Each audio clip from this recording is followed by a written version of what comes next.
told the musician, very top musician, if he hears this, he will know that he's the one I'm talking about. He went to play in Dubai. They paid him nearly 400 million. He went to play in another international sports event. They paid him about 500. The next thing has a Maybach. Next thing, he has another car, and then goes on a spree with jewelry and all of those things. And in less than 2 to 6 months, he's done about like 1.5 billion.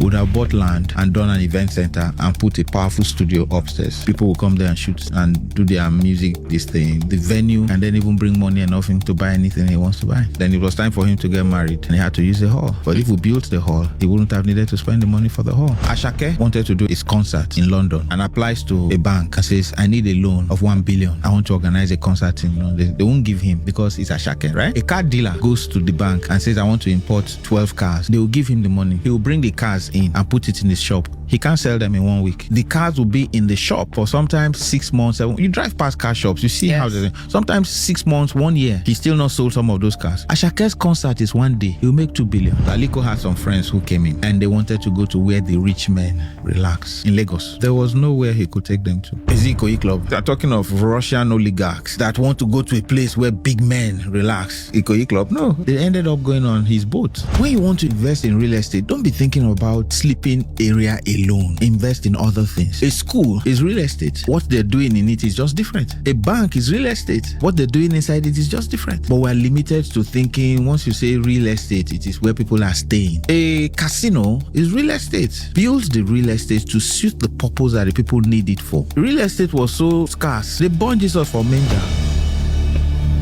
In Paris, one real estate feeds the whole of Paris. The Eiffel Tower feeds the whole of Paris. A hotel room that if you peep a bit like this, you can see the Eiffel Towers. It's more expensive than the one that is bigger and facing the road. They will tell you it is 1,000 euros. What a bank makes in Nigeria for a whole year, Disney will make it in a day. That's real estate with a theme. Real estate with shops is shopping mall. Real estate with recreation center is a resort. Real estate with living apartments is residential. So what you do is just develop it and give it a theme. The money some nightclubs make in Nigeria, some banks have not made it. Do you know what my guys who bought land that they thought they were going to just keep for like 20 years are feeling like now near Dangote refinery? Now people are even offering to buy them. I would have gone into the Bejuleki, Ekpe and all those places and bought acres and acres. So I'm telling my younger self, I could then have built like a film village. So anybody who is listening that has good money can contact me. We'll do business. Build a film village that if I drive in with a bus of actors, after 1 week I'm driving out of there with a movie. The investment is something that will continue to yield because there are many people who want to do movies every day. But let me tell you where the big money will come from. Once you have a film village, somebody like Netflix will tell you,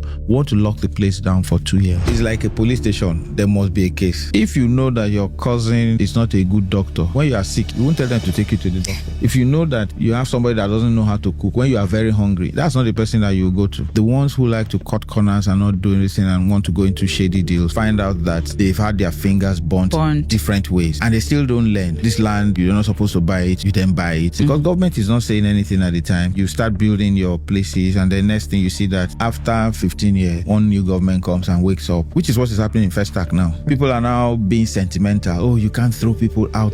It's on the master plan. A lot of Igbos, after the war, a lot of their properties were taken by the tribe that felt that it belongs to them and government did not do anything about it. Some people lost their properties, like Onyeka Onwenu was complaining about it at the time, that some properties that her family got in Port Harcourt after the war was not given to them. It's a referenced fear. Something you know has happened before. It's beginning to look like it again. The child that should have continued living the legacy of their fathers decide to sell because they didn't steal some of these properties. You can't blame those people that are buying. The empowerment you should have given to your children to make them be able to afford still living on that same street, you didn't have it. You can't blame somebody who bought your birthright because you offered it for sale.